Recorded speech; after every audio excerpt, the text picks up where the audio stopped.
Politico and George Washington University are out with a new poll this morning, and one of the things it shows is the public trusts congressional Democrats and congressional Republicans about evenly on creating jobs and on turning around the economy. Actually, Democrats have a 2-point lead on one of them, 1-point lead on the other, well within the margin of error. But another piece of data from the poll is that the president is trailing congressional Republicans on those two issues, 11 points on jobs, 51 to 40, and about 7 points on turning around the economy. Can you explain that? Why is it that the public seems to trust the two parties in Congress equally, but the president much less on jobs and turning around the economy? And what do you do about that with all your folks campaigning for the next 5.5 weeks? Sure. Well, first of all, as you know, the polls are jumping around an awful lot these days. There's a lot of volatility there. I think the American people remember that the day before the president was sworn in, we were losing 700,000 jobs every month in this country, and we've seen positive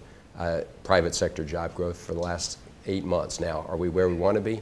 No. I think what's happening there in those numbers is that people don't yet really know what the Republican plan is. In other words, it's a reaction to the fact that the economy isn't performing up to where expectations were, which were very high. The notion that we would be able to turn things around very quickly, which is hard to do when you're in free fall.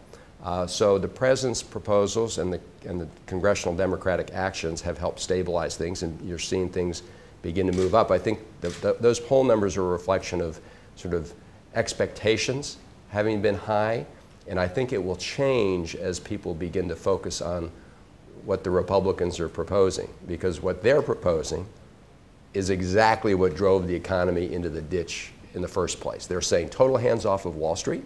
Let's repeal the Wall Street Reform Bill. That was an effort to learn from the lessons of the past and make sure that the economy is never held hostage again by bad decisions on Wall Street. A lot of lobbyists tried to block that bill, and Republicans are saying, hey, we'll do their work for them.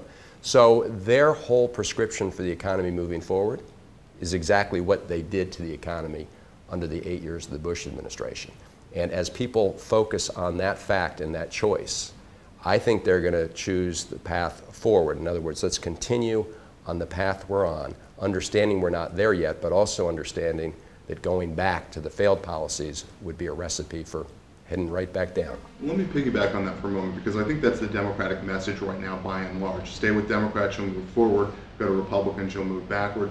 But what we've seen from the public, particularly with regard to the president's approval ratings on policy, what we see in the generic balloting, which generally has favored Republicans, Politico's poll at GW has a 5-point margin for Republicans right now, 4 points if you include leaners.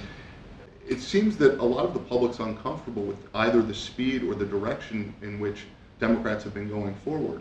So, I mean, is that a challenge for you in making that argument? Is it possible that your argument about going forward or going back actually plays into their hands a little bit?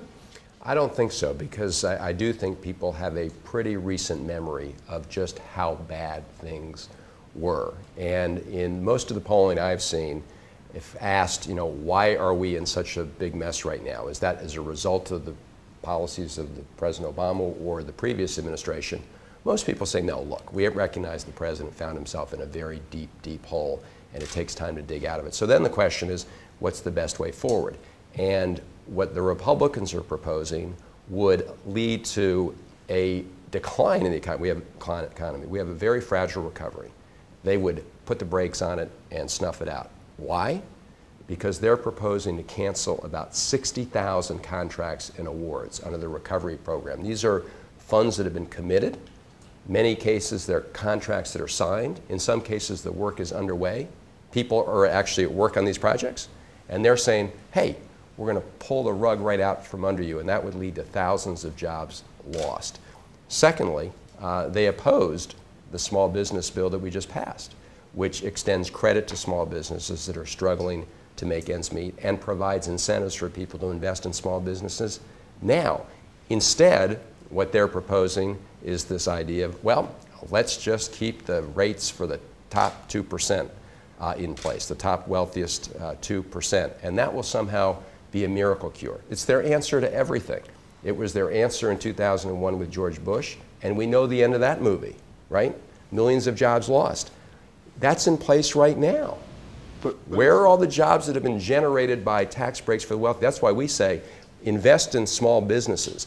provide tax relief to small businesses. We've begun to see a difference, and we need to continue in that direction.